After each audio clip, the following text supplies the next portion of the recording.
vídeo neste canalzinho que tem como objetivo uma psicanálise sem frescura, um papo reto e direto com você sobre as suas emoções, os seus dilemas, enfim, sobre ser mulher e tudo que isso representa.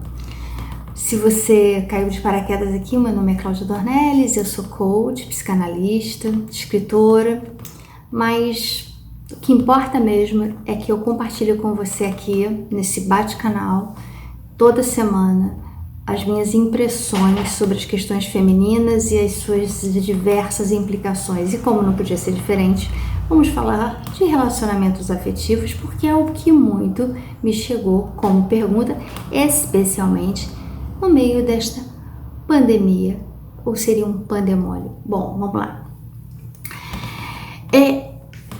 A relação à distância é uma coisa que causou muito conflito, está causando ainda, porque a gente ainda está nesse período aí de quarentena, nesse período de afastamento social.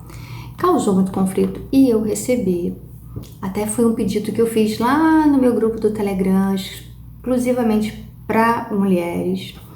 Perguntei para algumas mulheres o que elas teriam para me dizer a respeito de relacionamentos à distância, se conheciam alguma história sobre relacionamento à distância, se tinham participado de alguma história sobre relacionamento à distância, o que achavam sobre esse assunto. Bom, vamos por partes.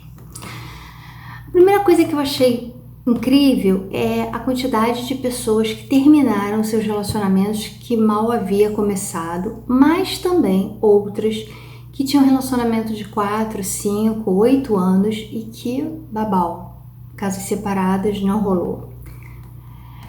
E várias coisas me chamam a atenção, então eu quero trazer para você nesse vídeo aqui algumas reflexões sobre essas suas escolhas mal ajambradas.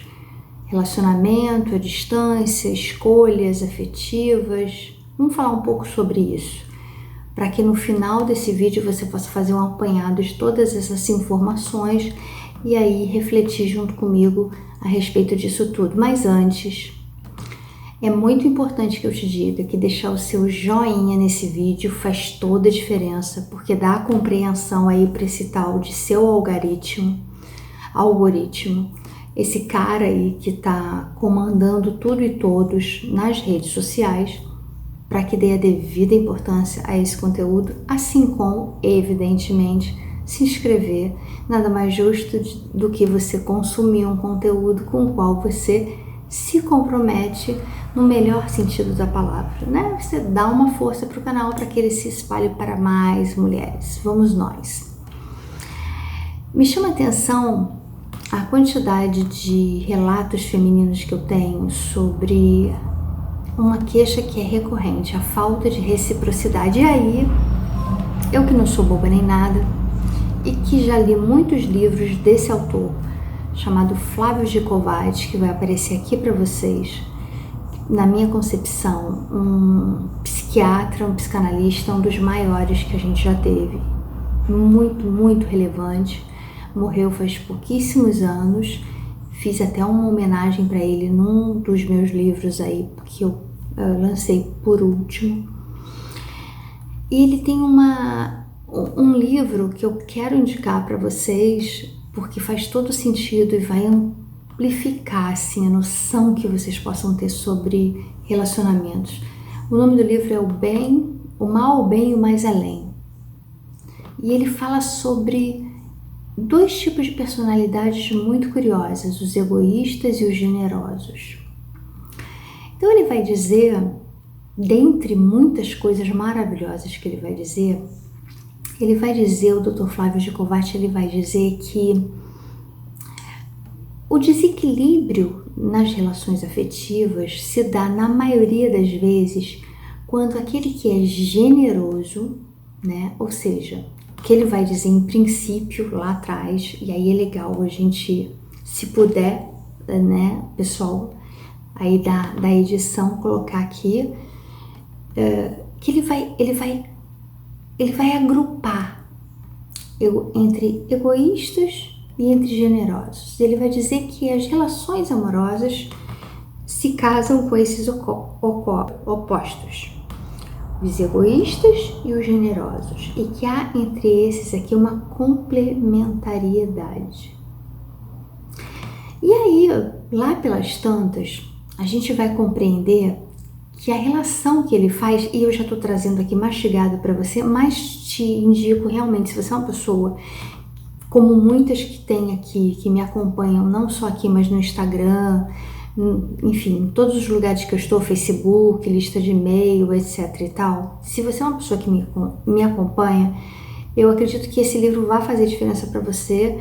Então, assim, é por isso que eu indico, assim, eu só indico livros que realmente fazem diferença para mim e para as pessoas que eu acho que curtem aquilo que eu falo e que gostam e que precisam de aprofundamento.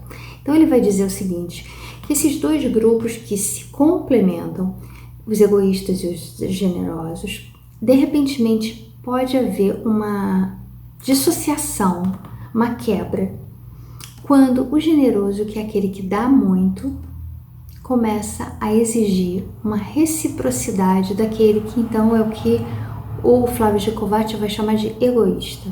E eu vou trazer isso para aqui pra gente de uma forma bem informal, mas bastante didática.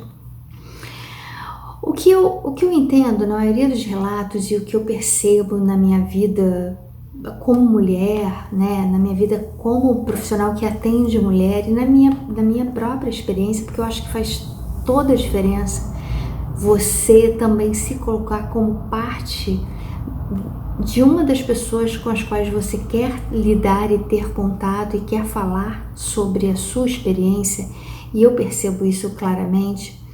Essa quebra, ela ocorre muito profundamente quando aquele que é generoso meio que começa a exigir a reciprocidade do egoísta.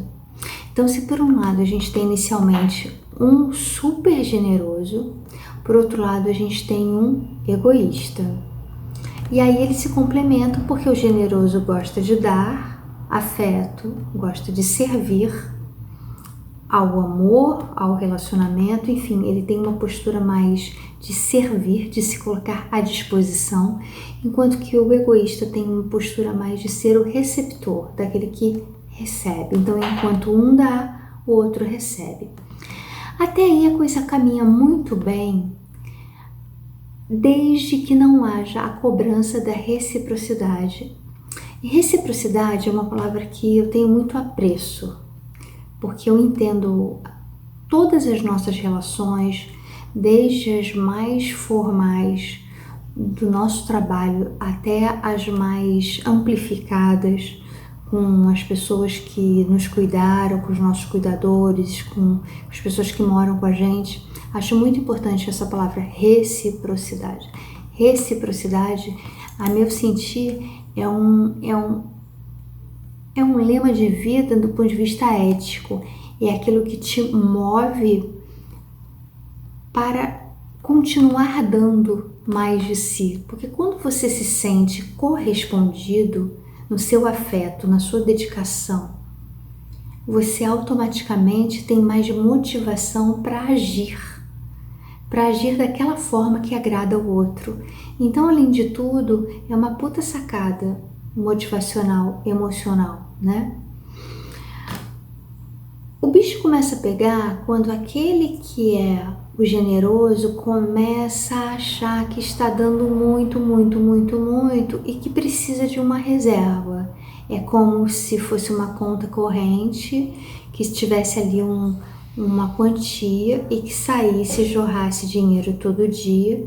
Aquilo não é reposto, não volta, e chega um momento que a pessoa que então é a generosa, ela fala: puxa, eu queria também receber, eu queria também ter aquilo que eu dou, eu queria me sentir também acolhida, eu queria me sentir também respeitada nos meus desejos, por mais fúteis, simplistas e bobos que eles pareçam. Eu queria também que alguém olhasse para mim, que cuidasse de mim, que se afetuasse e se afetasse por aquilo que eu sinto. Mas o egoísta, por sua vez, só se juntou a esse generoso por ele ser generoso, porque ele gosta de receber. Ele não gosta de dar, né? Por isso é que lá atrás eu falei para você que nesse livro o Gicovati faz a perfeita diferenciação entre o grupo dos egoístas e o grupo dos generosos.